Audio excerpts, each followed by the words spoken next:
to the market. It's an older boat. We want to get Oh, a nice. 2, 1. Oh, hey Brian, how are you? Good, Amy. How are you doing today? I'm good. I got some new eyeballs to share with the whole world. Yes, you do. I think it's a great look. Great look. Yes, yes. It's amazing what COVID can do to your eyes, right? Well, you know what? I'm in physical therapy right now. Yeah. For my shoulder. Yeah. And then I had an issue with my right elbow. Oh. And the physical therapist says, which hand do you use your mouse? Yep. And, you know, the long hours that you and I have put in for the last year and a half. Yep. And it's messed up my right elbow because it's always bent for this mouse. Yep. Yep. You know? And you're working at home and you're not on a desk that's ergonomically anything. It's out of a furniture store, you know, out of a furniture store, and your wife won't let you change it because someday you get to leave. Yes. Yes. Oh my God. Well, thanks for meeting up today. I think it's great that we're going to get together and kind of update everybody on the market because, you know, now that we're having a fun spring, summer, I think you and I, every time we're out socially, people are like, how's the market? What's going on? Because they're hearing about everything. And it's been quite a roller coaster. But it's exciting being on the second half of this year. And what we can already sense as professionals in this business. So a quick disclaimer, I'm Amy Jurek with RE/MAX. I'm here with Brian Parkinson from Alerus Mortgage. We gather because we're partners in this real estate business, and our opinions are ours because we exchange and work with a lot of the similar clients, and not maybe of the opinions of our brokerage 100% or Brian's mortgage company all inclusively, but what we experience and what we see in the market, things you can't read online, things behind the scenes that we see and feel that we feel the market should know about. Yes. When you're entering as either a buyer or seller, right? Yeah, there's so much. There is definitely a pieces of misinformation out there. The internet's a great tool, but sometimes it can really get you going in the wrong direction. And with your expertise and, you know, what I see on a day-to-day basis, we're in the grind and we're going to tell it the way it is. We're going to be real. And the whole goal for you and I, obviously, is to be cheering at the finish line when clients are moving into their next house. Right, right. And it's been a challenge for that. Buyers are really in a rough position. We've had a year where every buyer is pretty much introduced to say, hey, you're going to be in multiple bids and you need to question how you want to just rank your financing. Like, you know, what kind of course, loan you're going to be presenting, but how are you going to handle appraisals? Also, how are you going to handle inspections? So it's been new concepts introduced to buyers. We've definitely had that incorporated into our offers the first part of the year. But the second part of the year, I'm seeing some of those clauses start to disappear a little bit as our market has lightened. Yes. I've also noticed, Amy, in looking at some specific properties that borrowers had looked at, price changes. I would probably say I've seen 4 or 5 in the last couple of weeks where prices were dropped $5 grand, $10 grand. And boy, that certainly sends a different tone. Also, you know, fewer showing requests could be because it's summer.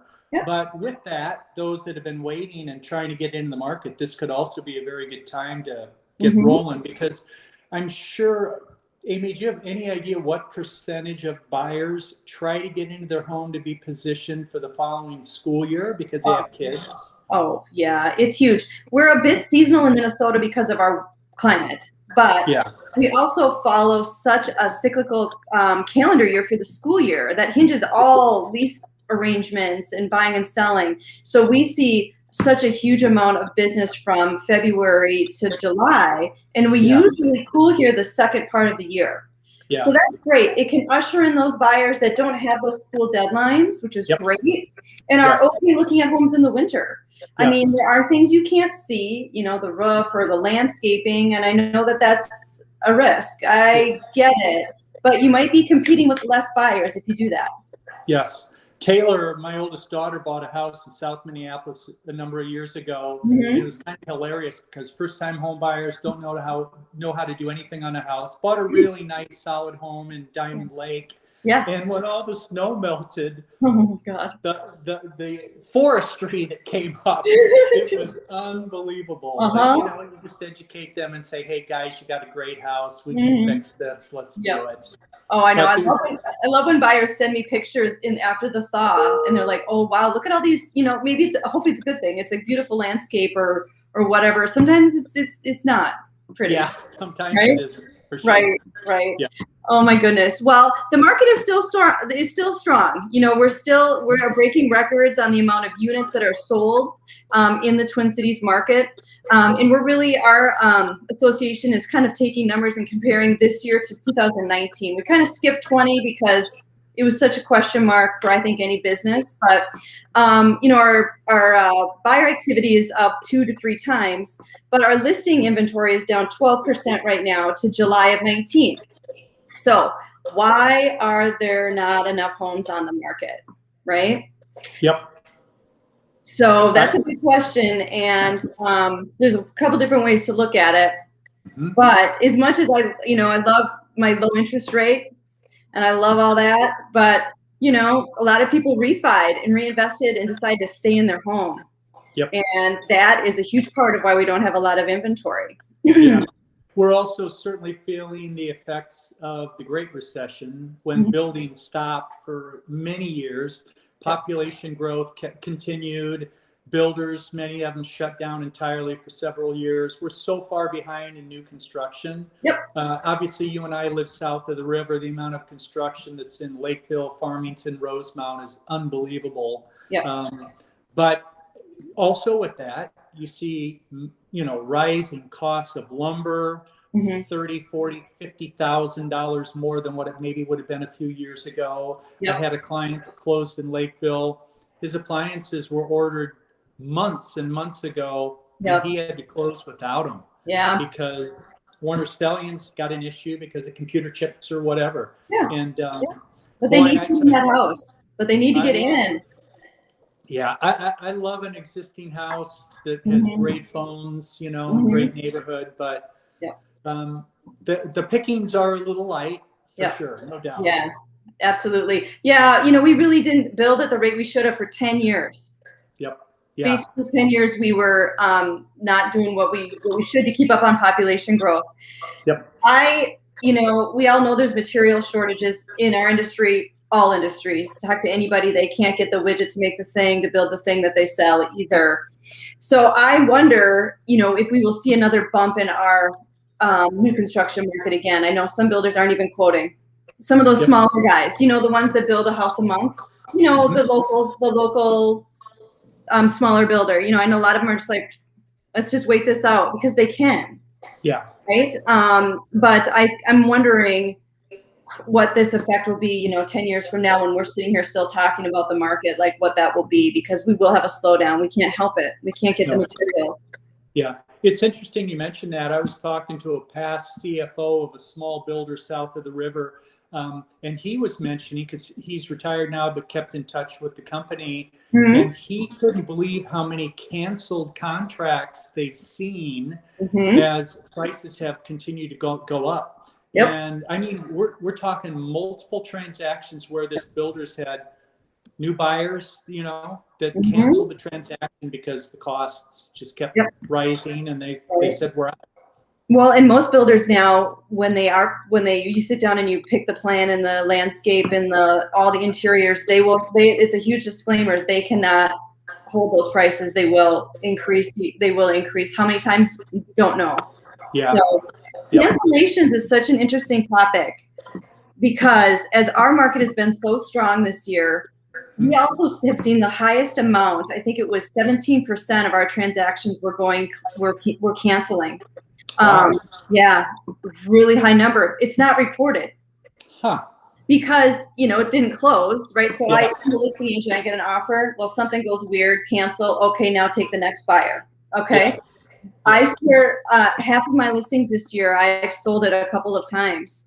And it's where they fall right in that infancy stage. Because these buyers are in the heat of the moment, and it's Friday night, and they got to get the offer in, and they call you, and they get your letter, and it's and then the reality strikes, and it's not the house, it's more the momentum is lost, and they feel they've overbought, or somebody didn't see the home because there wasn't enough time. So, you know, buyers out there that have been knocked down by multiple bids, do not stop. Like if you are very interested in that home, continue to pursue, have your agent Yes. continue to pursue that listing agent, because Yes. it happens all the time and it's not reported. It's not on the MLS. You know, agents don't put out on social media that something fell apart. You know, it's not advertised. So it's really important to just keep strong, because boy, the squeaky wheel gets the oil, right? That's a very good point, because I've had a couple transactions in the last few weeks Mhm. where they made an offer, Yep. they were not chosen, and then all of a sudden I'm finding out we got the house, it fell apart, they came back to us and we're moving forward. And I Yep. haven't really paid that much attention Yep. to that, but you are absolutely right. Mm-hmm. Yeah.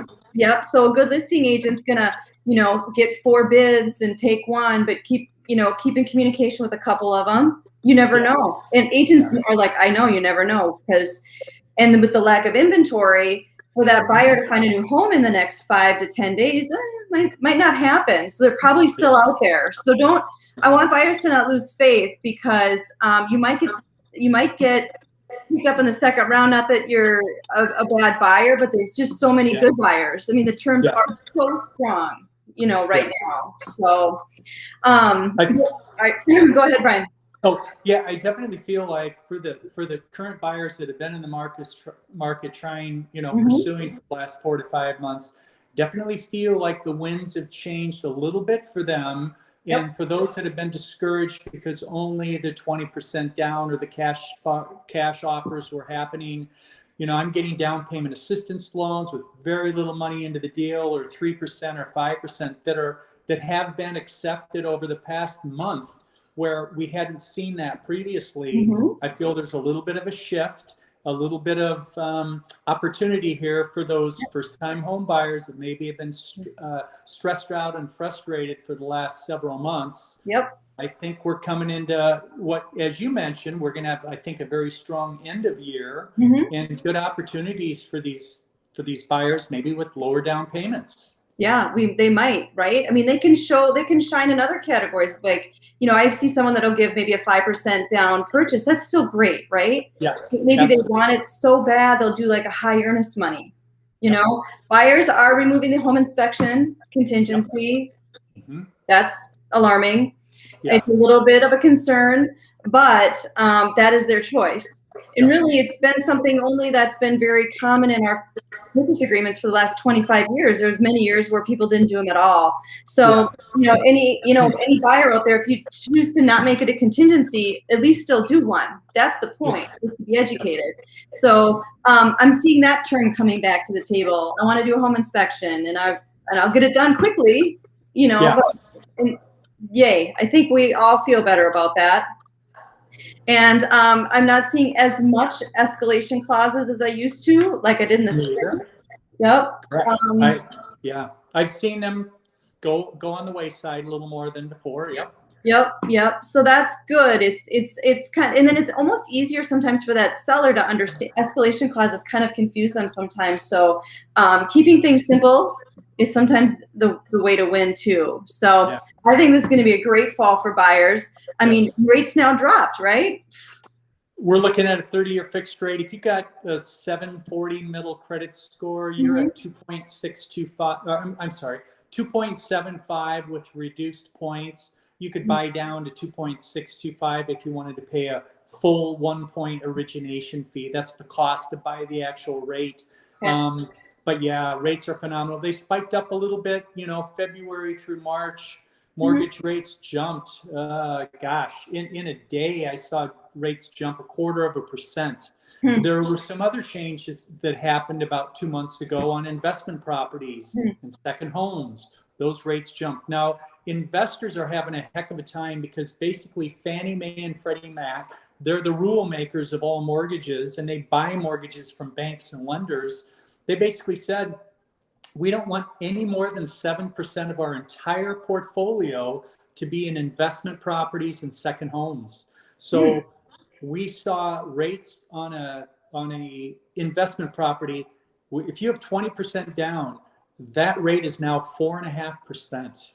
Whoa. And I locked clients in about 3 to 4 months ago at 3% with 20% down. So There's been a big shift. Investors are just going to have to deal with it. The reality is 4.5 or lower is still a great rate if you're an investor, but you got to be careful on those properties because you may or may not, you might have thin margins and cash flow because of those higher rates. But rates have come back down. So we are now seeing 2.75 on a 30-year fixed rate with great credit. On the second homes. Second homes would be about 3 to 3.8. So owner occupied 2.75, second home about 3, investment property with only 20% down, you're at 4.5. Yeah. That is that's quite a difference from when we spoke. Yes. In the, like, it was still cold out. That's quite a difference. Yeah. And these are the shifts and changes that obviously, you know, my company and our industry, you're kind of at the mercy of Fannie Mae and Freddie Mac because they can set these rules. There was previously what was called an adverse market fee. Because there was so much refinance volume, Fannie Mae basically said, we're going to add a 0.5 point fee to every refinance. That jumped the rates 1/8%. That happened overnight, caught everyone off guard. The good news is we just got notice that it's being removed. So that improves rates a little bit for those that are still out there looking to refinance. I saw someone yesterday at 4.5% still. And I'm thinking, where have you been? Wait a minute. Oh my goodness. Wow. What a deal. Interesting update on rates. Wow, that is quite a difference between your first occupied and then your investment home. Wow. Interesting. Very interesting. Wow. Well, it's going to be an awesome second half of the year. I'm really excited because we're going to be able to really usher some of those buyers into the market that maybe got scared off, maybe lost out. Perhaps just said, I'm going to wait it out. I agree with everybody's temperament on what they can handle mentally these days. So, but I think there's really some great opportunity here into the fall and winter. Yes, we see less listings. We always do. You know, I think a lot of people, again, follow that calendar of the school year and try to get on for the spring market. But there will be listings. Let's hope for a good rush of them. That's been our problem throughout this whole thing. So I'm hopeful for that. So Me too. Because for me, a new listing is a new buyer. You know, so we want that activity, and those listings drive everything.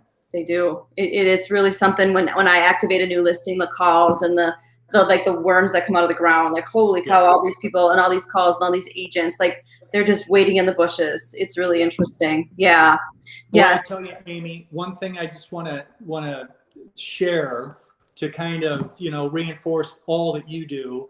I'm involved in a transaction. It's a for sale by owner. So my buyer wanted to go to a certain city and find a specific house. And I don't know how she got connected with the seller, but it has been a struggle on my side, not having a real estate partner such as yourself involved in the transaction.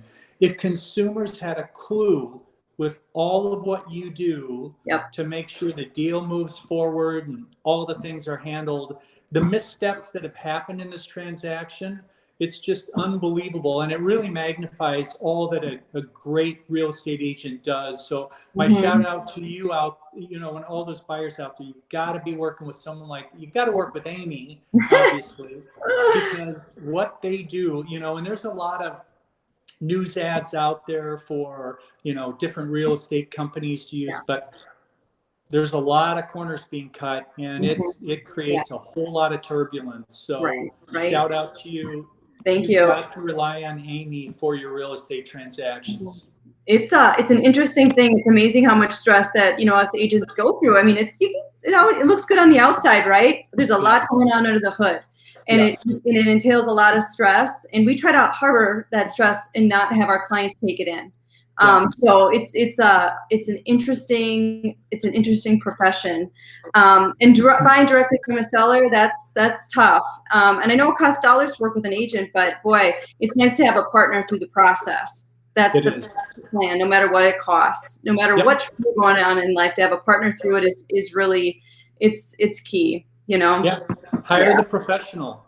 They take all the stress away, and they're going to make the transaction better. Yeah. Kudos to you. Thank you. Well, and it's interesting in this time of multiple bids, I'll end with this. A huge part is always the terms, you know, the financing and the offer and the close date and all that. That's all important. The nice thing about 2021 is this is the year about the agent. It is all about who is going to get that buyer to the closing table. More and more, I've been in multiple bids, and they will say, hey, maybe, you know what, Amy, you know, you and Brian sent us a great offer. You weren't the highest, but we know that you guys will close it because of your reputation. And we want to work with you. We're going to, can we work on this term? Yes. Boom, it's done. It is more important than it's ever been. And I try to talk to my sellers about that, and they look at me kind of funny at the beginning. And I'm like, okay, here's the 8 items we think about. Number 9, the most important, is the representation on all ends, because that's gonna help everybody get those ships into the harbor. So, yeah, it's nice. We've been reinforced as a huge stake in this game. So, absolutely. Yeah. Well, and thank you, Brian. I referred a brand new relocation client to Brian on Friday. I'm moving a new client here to the Twin Cities this fall, and went ahead and, you know, explained how we will package a great opportunity for them, and please reach out to my partner. And they did. And boy, that night, they listen. I love that. And boy, we're already pre-approved. What is it, Tuesday morning? We're ready to roll. Yes. Thank you, Brian. Yeah, we actually had them done yesterday. There are a couple little loose ends that I just wanted to button up, because what we do different is we do everything up front, because we're going to guarantee the loan. We want to make sure that when that offer's made, no one's second guessing themselves. I've had so many clients that have come back, you know, a couple weeks from closing. Are we okay? Are we okay? You know, it's like, we did all that up front. As long as the appraisal comes in fine, we're home free. And, you know, obviously it's the client just following the simple instructions that you give them and we give them. And if they do it, it's going to be easy. Exactly. No, it's lovely. The reason they reach out is because they've heard all their friends having disaster, you know, issues with their transactions. Like, they call you frantic, like, are you sure? Are you sure? Yeah, we're sure. We were sure when we started. We're sure we started. Well, I'm thankful for you, Brian. Thank you for everything. Thanks for the market update. I think everybody out there is probably happy to hear that it's a great time to come in, buyers. Let's get into the market. If you've been once in the market, reach back out. Let's get back out there. It's going to be a great fall. It is. Thanks so much, Amy. Have a great week. I'll see you soon. Okay. Bye now.